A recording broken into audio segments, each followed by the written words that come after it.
right, so it's June 1st, and I thought I'd give you guys a little bit of an in-depth tour of my shade garden, a little update to my other shade garden video, which was pretty popular. But I'm going to go through a lot of the hostas I have, the names, and some hosta shade plant companions. So first I wanted to start with my shade garden, which is underplanted under a crabapple tree, and it is a pretty mature crabapple tree, and it also has an oak tree that's got to be at least 25 feet tall farther up. So these plants do really amazingly well underneath them. There's no real competition for roots or I don't know, there's no real drawback except that the crabapple flowers and drops its flowers and they get stuck in my hosta leaves. So I'm literally all season long, I'm pulling these like clumps of dead crabapple flowers out of them and trying to clean up the garden. But you'll see as we go through. But anyway, first thing I want to start off is on the corner here I have Japanese Hakone grass. It's just an all green variety, great texture plant. This is like great for dry shade. This is about as big as it gets. This is a mature clump, and I am able to divide off and slice off if I need to in the spring, if it gets out of control or if it just gets too big for its spot. But that is a great shade plant. Does tolerate a little bit of sun, but loves the shade. Moving back, this giant, this has been in the garden since I put this shade garden in. It's Hosta Sage, and this is what I mean about the crabapple things. It's so annoying. They clog up the leaves, but this has gotten huge. It's beautiful. It's tall. It's got to be 3 feet tall, and probably a good 4 feet wide if I'm any good at measuring or estimating.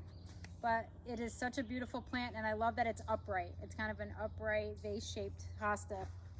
In the front, this is just sort of a filler plant, but it's called lungwort, and you guys are probably familiar with this variety. It has the this leaf, and it has, you know, yellow, or I'm sorry, not yellow, blue and pink flowers. But this one is Opal Splash. It's a little more tidy and less invasive than that traditional variety, but it's beautiful. And once this has flowered, which it's kind of at the end of its life, I'm going to shear it back, and then it'll come in and mound up nicely. So it'll actually neaten up a little bit as the season goes on. This is Jack Frost Brunnera. This gets those little blue forget-me-not flowers. Here's a couple right here. It's kind of done blooming, but they're so cute and sweet, and I love the blue against the silvery pattern leaf. This little baby hosta was added. It's not a baby, but it's a youngin'. And there's another one here that's similar to it. One of those is Hosta Eros, E-R-O-S. I'm not sure which one, and I don't know the name of the other one, so I apologize for that. But in front of it is a gorgeous plant, also good for dry shade. And I mean, will tolerate dry shade well. Has like this pinky bronze new leaf color, and it gets these little spider-like flowers in the spring. So they're just so cute. I love the shape of the leaf. I love everything about that plant. Super easy. I don't have to do anything to that at all. It just does its thing and is happy. This hosta stands out pretty well. This is Hot Kiss. It's kind of bluish green on the edges, has a white little creamy thin line margin, creamy yellow center, good substance, great grower. Highly recommend that one. That is a looker of a hosta. In the back, I have more filler hostas. I have So Sweet, which the flowers are fragrant. So I have 3 filler hostas in the back, 1, 2, 3 in an arc. And those, the hummingbird loves the flowers on those. That's all I can say. Paul's Glory is one layer in front of that, the darker green corrugated hosta. And then I have 3 sections of Gold Standard. Another great filler brightener, like, you know, that kind of limey green. It really helps the shade garden like stand out and contrast between normal green shade plants. So I like that these have different shades and textures, and they just look and combine really well. A good blue hosta is Halcyon, which is here. This, you know, these under here don't get very much sun at all, and they hold that blue color, especially Halcyon. They hold that blue color really well. A slow grower but a beautiful hosta is Andrew. This one, I love this. It reminds me of like jeans for some reason, like that color, the blue and the green. I don't know why that comes to my brain. But anyway, it's a beautiful hosta, slow as molasses. But you know what? These are quite a few years old. They still, some of them only have one eye or two eyes, but they're starting to get larger leaves on them. So I'm hopeful. I'm not giving up on that because I love that hosta. And Japanese painted ferns, another good companion plant. Good for texture. Good to catch crabapple flowers when they die and drop. But beautiful, has pink veining in some of them. Let's see what else. And then more as we move up, I repeated Hakone grass, only this time in gold. This is all gold, and it's pretty. And I don't know about you guys, but I love, like, this is like a soft plant, and it's got good texture. It's like, anybody else like pet their plants? Does that make me weird? I'm a pansy. You want to pet me later? Yeah, sure. Back there is Dreamweaver. That's another large hosta. These are kind of 2-year-old plants, but they have a really cool center, like that streaky yellow center, and those will fill out really well. And I have a Pyrrhus here. This was a gift from a friend who tried to grow it in her yard, and it kind of pouted. It wasn't really happy, but for some reason it's loving that spot. So I'm gonna cross my fingers that I do well with it. The gold leaf bleeding heart. I love bleeding hearts. They always spread. I'm sure if you're familiar with the traditional ones or even this one. I had one clump, it self-sowed a second clump, and now it's getting really wide and obnoxious. So I do have to, like, at some point start corralling this one because it's like wanting to take over. But it is pretty in the spring. It's good early color. Tolerates sun, shade, and filtered light, so that's really good, and you still get a good amount of flowers. A couple other hostas. So we have some minis down here, dragon tails, which is sort of being shaded. I have to move him. I think he needs a better spot, but he's cute. There's a couple minis in here. One is called Teaspoon because it looks like teaspoons. How appropriate. And then Sun Mouse, and this is Limey. I'm not sure what the name of this one is, but it's cute. This one is Luna Moth. That's a really pretty one, and that kind of gets very like droopy, elongated leaves. Yeah, it's kind of changed a little bit over the years. I don't know if it's just becoming mature or not, but anyway, that's a beautiful hosta. Orange marmalade here, and then hosta Sting is this one. This was a fairly new addition. This may be 2 years old also, but it has like the sting in the center. It kind of looks like, has a cool pattern, I guess.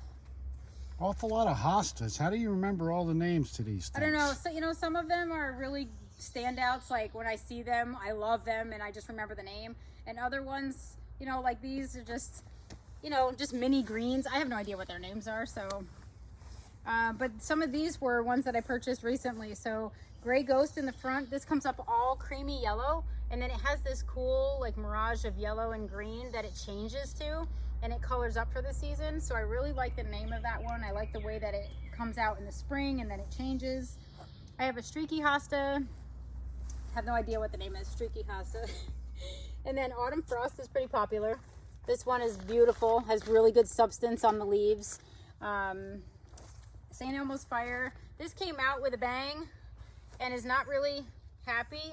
We had 3 weeks of drought. So it kind of suffered a little bit, but it's now putting up new leaves and greening out a little bit. So I hope this kind of gets some vim and vigor at some point. Have no idea what the name of this hosta is, but these blue ones, these are amazing. I love these. So Hosta elegans, this is plain old elegans. This thing gets super wide, fills in this whole area all the way to that hosta. And we did have a drought, so I think it's a little behind in filling out, but now we've been making up for it because we've had rain for quite a bit, about a week now. So it's starting to fill out. And then this guy, which I thought was another elegans, is actually not. The leaves are entirely different. It's getting larger and the leaves are so much bigger than elegans. So I'm excited to find out what this is. Are you sure that's not the same?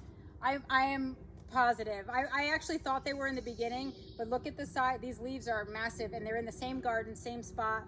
It has to be, honey.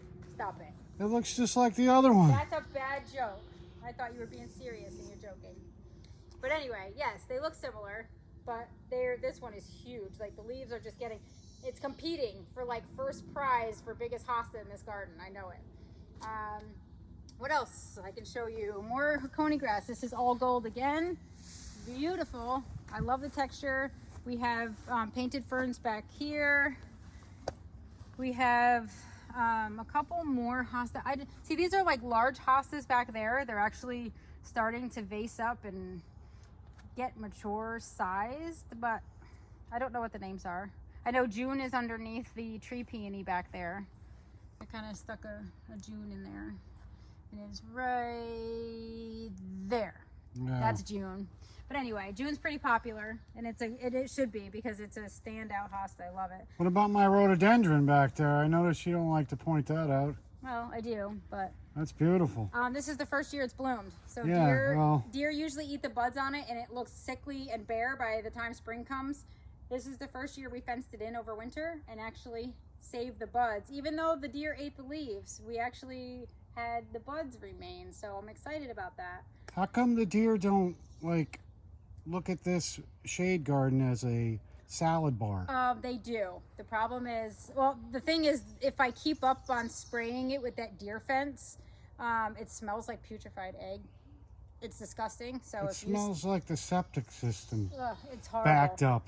Yeah, it's horrible. So honestly, as long as I keep up on the spray, they generally avoid it, because if you ever stuck your nose on it, well, you know when I'm spraying, it's horrible for like 3 hours, and then it like dries, but the smell is still on there even if we can't smell it. Oh, so, it's great. It's great to look at these beautiful flowers and then take a deep breath and be like, yes, you don't want to be out here when you're spraying, it's for sure. No. But anyway, but more shade plants. So this is heuchera. This comes in many colors. People, I mean, they've hybridized the heck out of this plant. But this is a pretty good one. I think this one is cinnabar or circus. One of those two. I have tomato plants growing in my heuchera because our pug likes to go to the bathroom on top of my plants, and he eats tomatoes out of my garden. So I have tons of at least he's eating his tomatoes. vegetables. No, I'm not. Yes, whatever. Yeah, he's doing his part. Yeah, he's annoying. But anyway, so more heuchera. This one, look at the difference in the leaves. So this is kind of like rounded leaves, and this is more star-shaped and purple. There's so many varieties, great for shade. Although I will say some varieties are a little less hardy than others. I've sort of, I don't know, experimented with different varieties and purchased varieties that I love, and not all of them come back reliably. I've had a hard time with a few of them, but I know now which ones will reliably come back, and they sort of will get the spots in my shade garden, because why waste money every year trying new ones if they don't come back? It's a little frustrating. But anyway, this side gets a little more sun than the right side, and we did a little bit of a revamp last year because of that, because we had a big oak tree come down on the hill, so it opened up a lot of sunlight. But this plant can go in sun or shade. It's a Russian comfrey, and it's not invasive. This one is called Axminster Gold. It's a clump forming one. Gets these cute little pink flowers in the spring, and then when these stalks and flowers like start to go away and they're done blooming, I'll cut these stalks to the ground, and it'll mound out again like a hosta. So it's not in the best spot because it's blocking the Weigela right now, which is in full bloom. I need to sort of move that, but for now it's going to stay because it's pretty and it's in flower. It's Russian, you said? It's a Russian comfrey. Maybe if you gave it some vodka, it'd die back or something. Oh, I'm sure. Or it would end up sending out runner roots everywhere, and I'd have this thing overtaking my garden. Never know. All right, so the Weigela's in bloom. It's got a lot of buds on it this year. It's obviously gotten quite a bit more sun than usual because it doesn't really flower that much. But last year it got all extra sun because of the lack of tree shade. So it's happy there. I do have some ruby spiders. Those are the daylilies in my sun garden, which I adore. Those should provide some bright red pop of color sometime in June, July. I have a clump of June hostas here. I have some cone flowers that I grew from seed. That, you know, the June is kind of overshadowing them. I have to move them a little bit.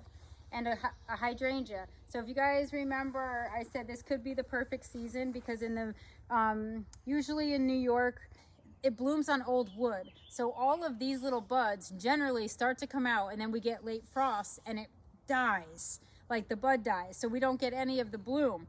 This year, look, we have clusters and clusters of flowers. They're coming. We had a late frost. It wasn't like terrible, but it was a frost.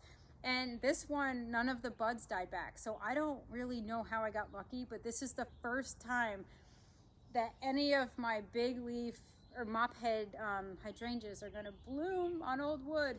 So I'm super excited this year about that. I have a ruby spice back here. This sort of produces more flowers in the fall, but it gets pink plumes in there. They smell good. But there's my ruby spice. This is the maple. Does anybody else like pet their plants? I have this like fetish, especially with the grasses and anything that's like lacy and soft. This is a weeping Japanese maple. And actually, Brian purchased this guy in the sick bay at one of the local nurseries, and he had like a little head like this, and now he's just beautiful. It's taken quite a few years, but he's finally starting to weep. Back here I added this is an azalea that blooms later in June. I can't remember the name of this guy, but this is supposed to have white blooms later in the season instead of blooming when normal azaleas bloom. The iris are obviously happy. I didn't even know these were blooming. Isn't this terrible? This is why you have to walk around your entire garden if you have such a big one. But these are so pretty. These are Japanese iris. Beautiful. And do Americans have any plants? I know it seems like a lot of things are like Japanese or something. Shade plants. I don't know. Japan has a lot of shade. Maybe I don't know. But anyway, so this guy, these are Baptisia or false indigo, and they get huge stalks of flowers. Very cottagey looking, which I love.